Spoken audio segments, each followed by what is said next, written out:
ದ್ರವ ರಸ ಮನುಷ್ಯನಿಗೆ ಬಹು ಉಪಯೋಗಕಾರಿ. ಕಿವಿ ಶ್ರವಣ ದೋಷ ಬರೋದಿಲ್ಲ. ಮತ್ತು ನರಗಳಿಗೆ ಮೆದುಳಿಗೆ ಹೋಗ್ತದೆ. ಅದು ಮೆದುಳಿಗೆ ಹೋದರೆ ಮೆದುಳು ಮೆಮರಿ ಕಮ್ಮಿ ಆಗೋದಿಲ್ಲ. ಕಣ್ಣುಗಳಿಗೆ ಬರ್ತದೆ ನರಗಳು, ಕಣ್ಣಿನ ದೋಷ ಬರೋದಿಲ್ಲ. ನಮ್ಮ ಹಿರಿಯರು ದಡ್ರಲ್ಲ, ಅವರು ಬುದ್ಧಿವಂತರು. ಪ್ರಕೃತಿಯಲ್ಲಿ ದೊರೆಯುವಂಥ ಪಕ್ಷಿಗಳನ್ನು, ಹೂಗಳನ್ನು, ಹಣ್ಣುಗಳನ್ನು ತಿಂದು ನೀವು ಬಾಳ್ರಪ್ಪ ಅಂದರು. ನಾವಿವತ್ತೇನಂತೀವಿ, ಟೀಕೆ ಮಾಡ್ತಾ ಇದ್ದೀವಿ. ಹೆಣ್ಣು ಮಗಳು ಹೂವನ್ನು ತುರುಗಿ ಮುಡಿತಾಳೆ. ಅಲ್ಲಿ ಬರುವಂಥ ಹೂವಿನ ವಾಸನೆ, ಆ ರಸ ಏನಾಗ್ತದೆ, ಪಶ್ಚಿಮ ಚಕ್ರ ಅಂತ ಆಗ್ತದೆ. ನಾಭಿಗಳಲ್ಲಿ ಬರ್ತದೆ, ಷಟ್ಚಕ್ರಗಳಲ್ಲಿ ಪಶ್ಚಿಮ ಚಕ್ರ ಇಲ್ಲಿರ್ತದೆ. ಆ ಚಕ್ರದ ಮೇಲೆ ಆ ರಸ ಪ್ರಭಾವ ಬೀರ್ತದೆ, ಆ ವಾಸನೆ ಪ್ರಭಾವ ಬೀರ್ತದೆ, ಶಾಂತಿ ಬರುತ್ತೆ. ಹಾಗೆಯೇ ಜೀವನದಲ್ಲಿ ನರನಾಡುಗಳು ಶುಭ್ರವಾಗ್ತವೆ, ಎಲ್ಲ ರೋಗಗಳು ದೂರವಾಗ್ತವೆ. ಇಲ್ಲಿಂದಲೇ ಮೆದುಳಿಗೆ ಬರೋದು, ಮೆದುಳಿಂದಲೇ ಕೆಲವು ರಕ್ತ ಹೋಗೋದು. ಆ ರಕ್ತ ಚಲನೆ ಇಲ್ಲಿ ಹೂವನ್ನು ಮುಡಿದಾಗ ಪ್ರಭಾವವನ್ನು ಕೊಡ್ತವೆ. ಅದಕ್ಕೆ ಹೆಣ್ಣು ಮಕ್ಕಳು ಹೂವನ್ನು ಮುಡಿಬೇಕು. ಇವತ್ತು ಹೂ ಮುಡಿಯೋರೇ ಇಲ್ಲ.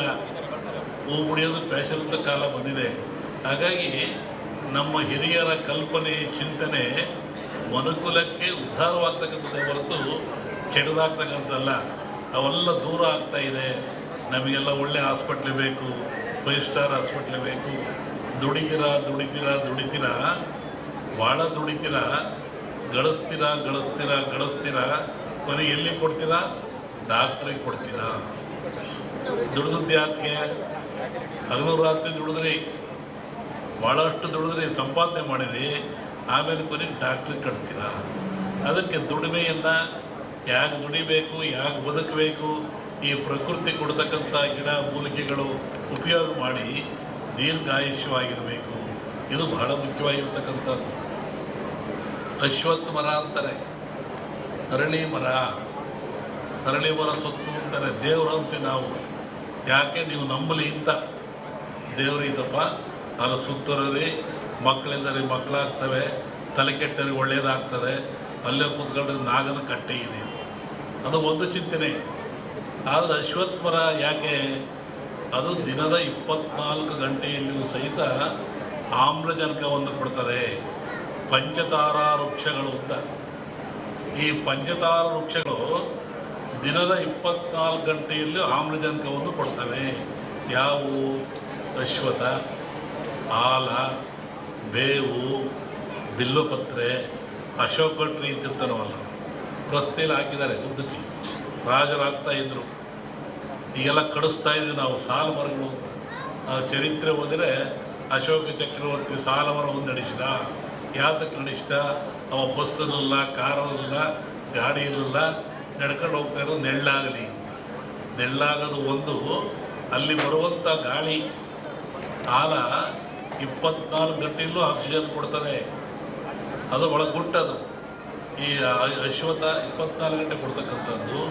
ಬಿಲ್ವಪತ್ರೆ ಅದು ಹಾಗೇನೆ. ಈ ಬಿಲ್ಪತ್ರೆ ಕೂಡ ಒಬ್ಬ ಮನುಷ್ಯನಿಗೆ 365 ಕಾಯಿಲೆ ಅಂತಾರೆ. ಆ ಬಿಲ್ಪತ್ರೆ ಮರತಕ್ಕೆ ಹೋಗಿ ಯಾರ್ಯಾರು ಕುತ್ಕೊಂಡು ಆ ಬಿಲ್ಪತ್ರೆ ತಂದು ಪೂಜೆ ಮಾಡಿದರೆ, ಮೈಗಿಟ್ಕೊಂಡ್ರೆ 365 ಕಾಯಿಲೆ ಹೋಗ್ತಾವಂತೆ. ಯಾರೋ ತಂದು ಕೊಟ್ಟರು ಬಿಲ್ಪತ್ರೆನ ಇಟ್ಕೊಂಡು ಮಾಡಿದರೆ 35 ಕಾಯಿಲೆ ಹುಷಾರಾಗ್ತದೆ. ಈ ರುದ್ರಾಕ್ಷಿ ಅಂದ್ರೆ ಏನು? ಅದು ಗಿಡದಲ್ಲಿ ಬರೋದೆ. ಆ ರುದ್ರಾಕ್ಷಿಯನ್ನು ಹಾಕೋದ್ರಿಂದ ಸ್ಟ್ಯಾಮರ್ ಬರೋಲ್ಲ, ತೊದಲು ಬರೋದಿಲ್ಲ, BP ಬರೋದಿಲ್ಲ, ಚರ್ಮರೋಗ ಬರಲ್ಲ, ಮನುಷ್ಯನಲ್ಲಿ ಶಾಶ್ವತವಾದ ನಂಬಿಕೆ ಇರ್ತದೆ. ಇವೆಲ್ಲವೂ ದೈವ ಕೊಟ್ಟಂಥ ಕೊಡುಗೆ, ಗಿಡಮೂಲಿಕೆ ಕೊಟ್ಟಂಥ ಕೊಡುಗೆ. ಒಬ್ಬ ಮನುಷ್ಯ ಇದ್ದಾನೆ, ಒಬ್ಬ ರಾಜ ಇದ್ದಾನೆ, ಒಬ್ಬ ಮಂತ್ರಿ ಇದ್ದಾನೆ, ಒಬ್ಬ ದೊಡ್ಡ ಸಾಹುಕಾರ ಇದ್ದಾನೆ, ಒಬ್ಬ ಸ್ವಾಮಿ ಇದ್ದಾನೆ. ಅವನು ಸಾಯ್ತಾನೆ. ಸತ್ತರೆ 2 ದಿನ, 1 ದಿನ, ಇಂಜೆಕ್ಷನ್ 3 ದಿನ, ಆಮೇಲೆ ಇರಲ್ಲ, ಯಾರು ಇಟ್ಕೊಳ್ಳಲ್ಲ. ಅದೇ ಗಿಡಮೂಲಿಕೆಗಳು ಯಾವುದಾದ್ರು ಒಂದು ಮರ, ಒಂದು ತೆಂಗಿನ ಮರ ಬೆಳೆಸ್ತೀರಾ, ಮಾವಿನ ಮರ ಬೆಳೆಸ್ತೀರಾ, ಸಂಪಿಗೆ ಮರ ಬೆಳೆಸ್ತೀರಾ, ಅದು ಬೆಳೀತದೆ, ನಿಮ್ಮನ್ನೆಲ್ಲ ಕಾಪಾಡ್ತದೆ, ನಿಮ್ಮ ಮಕ್ಕಳನ್ನು ಕಾಪಾಡ್ತದೆ. ಒಬ್ಬ ರಾಜ ಇದ್ದಾನೆ, ಒಬ್ಬ ಮಂತ್ರಿ ಇದ್ದಾನೆ, ಒಬ್ಬ ದೊಡ್ಡ ಸಾಹುಕಾರ ಇದ್ದಾನೆ, ಒಬ್ಬ ಸ್ವಾಮಿ ಇದ್ದಾನೆ, ಅವನು ಸಾಯ್ತಾನೆ. ಸತ್ತರೆ 2 ದಿನ, 1 ದಿನ, ಇಂಜೆಕ್ಷನ್ 3 ದಿನ, ಆಮೇಲೆ ಇರಲ್ಲ, ಯಾರು ಇಟ್ಕೊಳ್ಳಲ್ಲ. ಅದೇ ಗಿಡಮೂಲಿಕೆಗಳು ಯಾವುದಾದ್ರು ಒಂದು ಮರ, ಒಂದು ತೆಂಗಿನ ಮರ ಬೆಳೆಸ್ತೀರಾ, ಮಾವಿನ ಮರ ಬೆಳೆಸ್ತೀರಾ, ಸಂಪಿಗೆ ಮರ ಬೆಳೆಸ್ತೀರಾ, ಅದು ಬೆಳೀತದೆ, ನಿಮ್ಮನ್ನೆಲ್ಲ ಕಾಪಾಡ್ತದೆ, ನಿಮ್ಮ ಮಕ್ಕಳನ್ನು ಕಾಪಾಡ್ತದೆ, ಹಣ್ಣು ಕೊಡ್ತದೆ, ಫಲ ಕೊಡ್ತದೆ, ನೆರಳು ಕೊಡ್ತದೆ. ಅದಕ್ಕೂ ಒಂದು ಆಯು ಕೊಡ್ತದೆ, ಫಲ ಕೊಡ್ತದೆ, ನೆರಳು ಕೊಡ್ತದೆ. ಅದಕ್ಕೂ ಒಂದು ಆಯಸ್ಸಿದೆ. ಅದು ಭೂಮಿಗೆ ಬಿದ್ದರೆ ಮತ್ತೆ 100 ವರ್ಷ ಇರ್ತದೆ. ಒಬ್ಬ ರಾಜ ಬದುಕಿದರೆ, ಒಬ್ಬ ಸ್ವಾಮಿ ಬದುಕಿದರೆ, ಒಬ್ಬ ಮನುಷ್ಯ ಬದುಕಿದ್ರೆ 3 ದಿನ ಇರಲ್ಲ. ಯಾತಕ್ಕೆ? ಈ ಗಿಡಮೂಲಿಕೆ ಉಪಯೋಗ ಅವ್ರು ಮಾಡಿಕೊಂಡಿಲ್ಲ.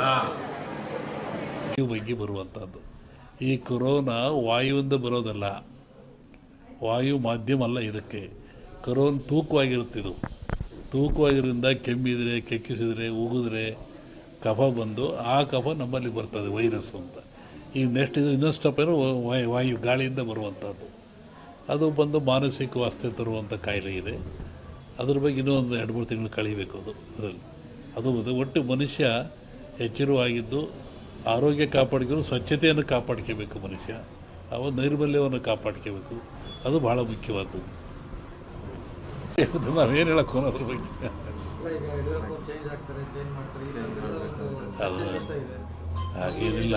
ಮೊನ್ನೆ ಗ್ರಹಣಗಳು ಎಲ್ಲ ಬಂತಲ್ಲ, ಇದು ಭಾರತ ಕಂಡ ಜಗತ್ತಿನಾದ್ಯಂತ ಇದ್ರ ಭವಿಷ್ಯ ಅಂದರೆ ರಾಜಕೀಯ ವಿಪ್ಲವ ಅಂತದೆ. ಅಮೇರಿಕಾದಲ್ಲಾಯಿತು, ಮತ್ತು ಎಲ್ಲ ಕಡೆ ಅಟ್ಲಾಗ್ತಾ ಇದೆಯಲ್ಲ, ಹಾಗೆ ಇಂಡಿಯಾನೂ ಸೇರಿದಂತೆ ಜಗತ್ತಿನಾದ್ಯಂತ ರಾಜಕೀಯ ವಿಪ್ಲವ ಆಗ್ತದೆ, ಏರಿಳಿತ ಆಗ್ತದೆ ಅಂತ ಒಂದು ಮಾತಿದೆ. ಅದು ಗ್ರಹಣಗಳು ಫಲದಿಂದ. ಅದಿನ್ನೂ ಡಿಸೆಂಬರ್, ಇನ್ನೂ ಒಂದು ಜನವರಿ ಒಳಗೆ ಟೈಮ್ ಇದೆ ಅದಕ್ಕೆಲ್ಲ. ಒಬ್ಬರು ವಿಷಯ ನಾನು ಹೇಳಲ್ಲ, ಜಗತ್ತು ರಾಜಕೀಯ ವರ್ಗದ ಬಗ್ಗೆ ವಿಪ್ಲವ ಅಂತ ಹೇಳ್ತಾರೆ.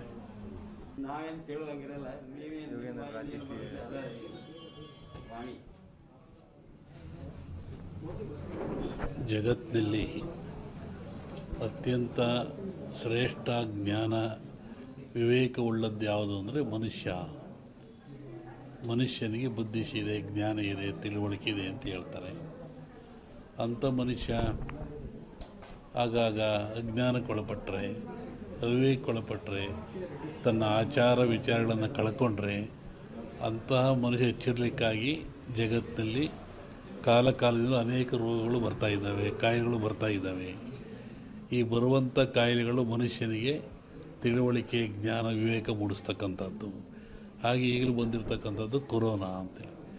ಈ ಕೊರೋನಾ ಎನ್ನತಕ್ಕಂಥ ಕಾಯಿಲೆ ಇದೇನು ಹೊಸ್ತೇನಲ್ಲ, ಇದು ಹಳೆಯ ಕಾಯಿಲೆ. ಹಿಂದಿನ ಕಾಲದಿಂದಲೂ ಜನರಲ್ಲಿ ಗಂಟ್ಲು ಬೇನೆ, ಗಂಟಲು ರೋಗ ಅಂತ ಕರಿತಾಯಿದ್ರು. ಅದು ಬಂದದ್ದು 2 ದಿನಕ್ಕೆ